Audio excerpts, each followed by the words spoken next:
शिरकत करने के लिए वहां पर पहुंचे हुए हैं। कांग्रेस कार्यकर्ताओं ने प्रदेश अध्यक्ष का शानदार तरीके से स्वागत किया है।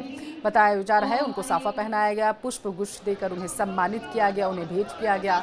इसी के साथ चौमू विधायक डॉक्टर शिखा मील बराला, प्रदेश कांग्रेस कमेटी के सह प्रभारी चिरंजीवी राव, विधायक गोपाल मीणा, जिला प्रभारी RC चौधरी भी मंच पर मौजूद रहे। चौमू के मोरीजा रोड स्थित एक गार्डन में संविधान बचाओ जनसभा चल रही है। वहां पर इस भव्य कार्यक्रम का आयोजन किया गया है और उसी में पहुंचे हुए हैं। जो योजना सरकारी कर्मचारियों और पेंशनर्स के लिए मुफ्त इलाज और दवाइयां उपलब्ध कराने के लिए शुरू की गई हो, वो घोटाले का अड्डा बन चुकी है, जिसमें 100 करोड़ से ज्यादा का घोटाला सामने आया। इस घोटाले ने स्वास्थ्य सेवाओं की विश्वसनीयता पर अब सवाल खड़े कर दिए।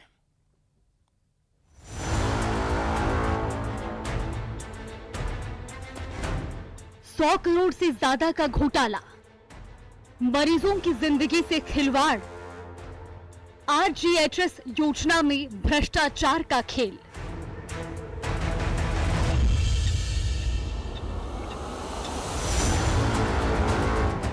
ये कैसे डॉक्टर हैं जो सर्दी जुकाम के मरीजों को कैंसर की दवा दे रहे हैं, तो सामान्य महिलाओं को बांझपन दूर करने की दवाई लिखकर दे रहे हैं।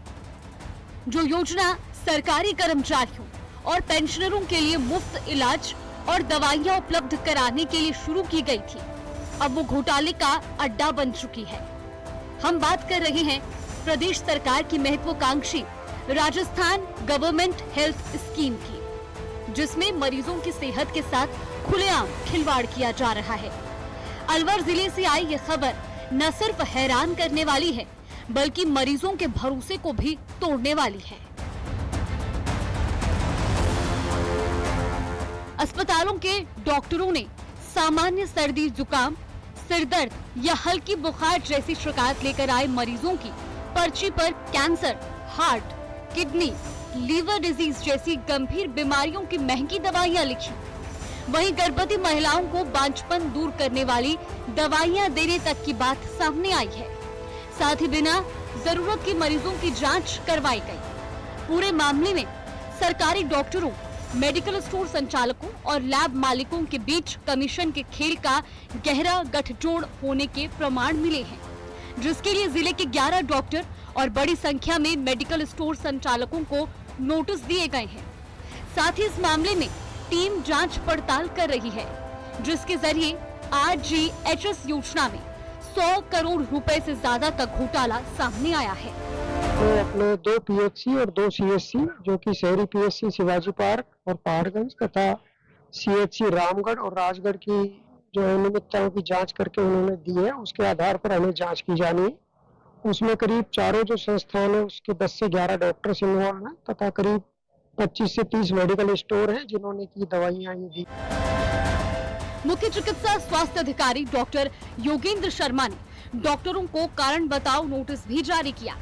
इसके साथ ही सभी सरकारी और निजी हॉस्पिटल के डॉक्टर को मरीज को बीमारी के अनुसार जरूरत के हिसाब से दवाई लिखने और जरूरत पड़ने पर जांच करने के निर्देश दिए हैं। तो मुख्य रूप से जो गड़बड़ है वो ये है कि जो दवाइयां लिखी गई है तो ज्यादा मात्रा में लिखी गई है, बिना इन्वेस्टिगेशन के लिखी गई है, और यह देखना होगा कि वे ब्रांड नेम से लिखी गई है या जेनरिक दवाइयां लिखी गई है। तो जिस भी तरह की अगर किसी भी तरह की गलती है उसके ऊपर उचित कार्रवाई करेंगे। अभी हमने डॉक्टर्स को सभी को कारण बताओ नोटिस जारी कर दिया है।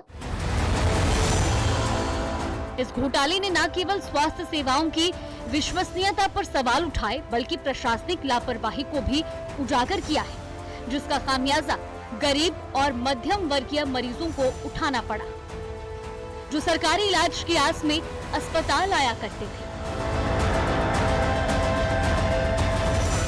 अलवर से नितिन तिवारी की रिपोर्ट।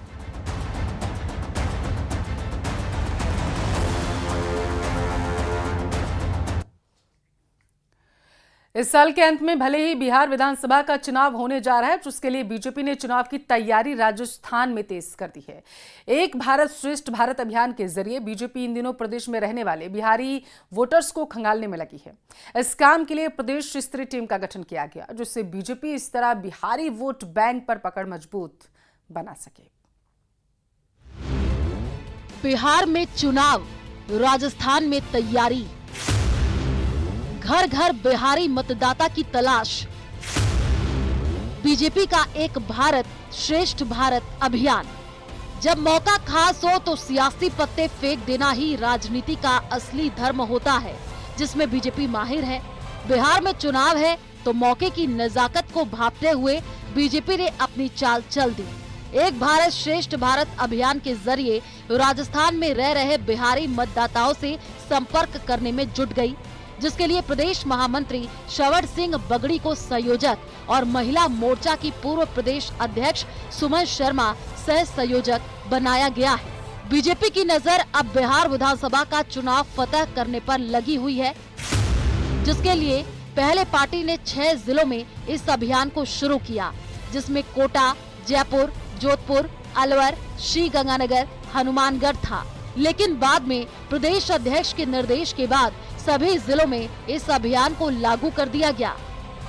माननीय प्रदेश अध्यक्ष मदन जी राठौड़ के निर्देशानुसार हमने ये तय किया है कि राजस्थान के अंदर जहाँ भी हमारे बिहारी प्रवासी भाई लोग हैं, अन्य जिलों में भी, वहाँ पे भी हमने अभी काम प्रारंभ कर दिया है। जिन जिलों में भी है, जैसे पाली में खूब लोग बिहार प्रवासी भाई है, अन्य जिलों में भी है, तो वहाँ पर भी अभी हमारा काम प्रारंभ हो गया है।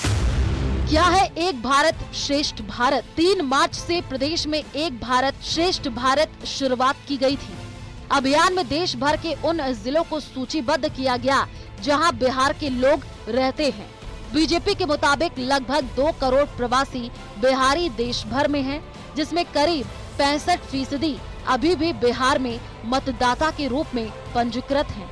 वो भी बिहार के यहाँ राजस्थान में रह रहे हैं, उन सब के बारे में पूरी जानकारी लेना कि वो किस विधानसभा के हैं, किस विधानसभा में रह रहे हैं, उनका बिहार में वो किस विधानसभा के हैं, ये सारा एक जो बोलते हैं बायोडाटा उनका तैयार करना और डाटाबेस तैयार करना। इसका मकसद मुझे लगता है कि हम सब लोग एक दूसरे से कनेक्ट हों।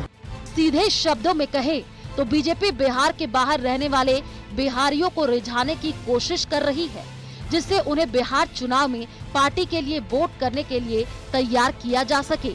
लेकिन अब ये देखना दिलचस्प होगा कि बीजेपी की यह रणनीति बिहार चुनाव में कितना काम करती है। जयपुर से सुधीर कुमार शर्मा की रिपोर्ट। हनुमानगढ़ से बड़ी खबर है। रावतसर में बुजुर्ग की हत्या के मामले में अपडेट आया है। ट्रैक्टर चढ़ाकर बुजुर्ग की हत्या की गई है।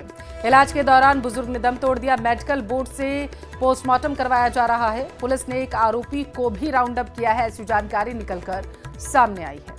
हनुमानगढ़ से बड़ी खबर आपकी टेलीविजन स्क्रीन पर, जहां पर इलाज के दौरान एक बुजुर्ग ने दम तोड़ दिया। बताया जा रहा है कि ट्रैक्टर इस बुजुर्ग के ऊपर चढ़ा दिया गया था बेरहमी से, और जिसके बाद इसे हॉस्पिटल लाया गया था ताकि बेहतर तरीके से इलाज करवाया जा सके। लेकिन इस दौरान बुजुर्ग दम तोड़ देता है, तो पुलिस ने एक आरोपी को राउंड अप किया है, पूछताछ की जाएगी।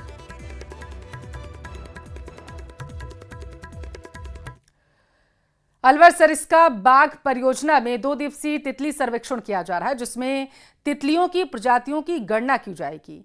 वन कर्मचारी सुबह 6 बजे से लगभग 11 बजे तक सर्वेक्षण में जुटे रहते हैं। तितलियों की प्रजातियों का रिकॉर्ड तैयार किया जाता है, जिसमें यह पता लग सके कि सरिस्का में कितने प्रकार की तितलियां हैं। अकबरपुर रेंज जंगल में सर्वेक्षण करने में जुटी वन रक्षक रानी और पूजा ने बताया है कि सरिस्का जंगल में कई प्रकार की तितलियां पाई जाती हैं, जहां तितलियां पर्यावरण सुरक्षा में महत्वपूर्ण भूमिका निभाती हैं।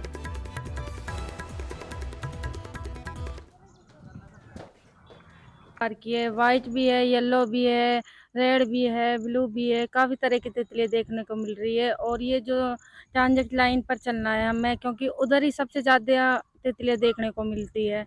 और 2 दिन का सर्वेक्षण है हमारा। 2 दिन के बाद हम अपनी रिपोर्ट तैयार करके सरिस्का भेजेंगे, उसके बाद वो आगे तितलियों का सर्वेक्षण किया जाता है। हम सुबह जल्दी 6 बजे के समथिंग से तितलियों का सर्वेक्षण करने आए हुए हैं और 11 बजे तक, क्योंकि सुबह के टाइम में तितलियां ज़्यादा बाहर निकलती है और ज़्यादा दिखाई देती है। यहाँ आसपास के जंगल में आपको तितलियां दिखाई भी दे रही है। सरिस्का बाग परियोजना में कई प्रकार की तितलियां हैं।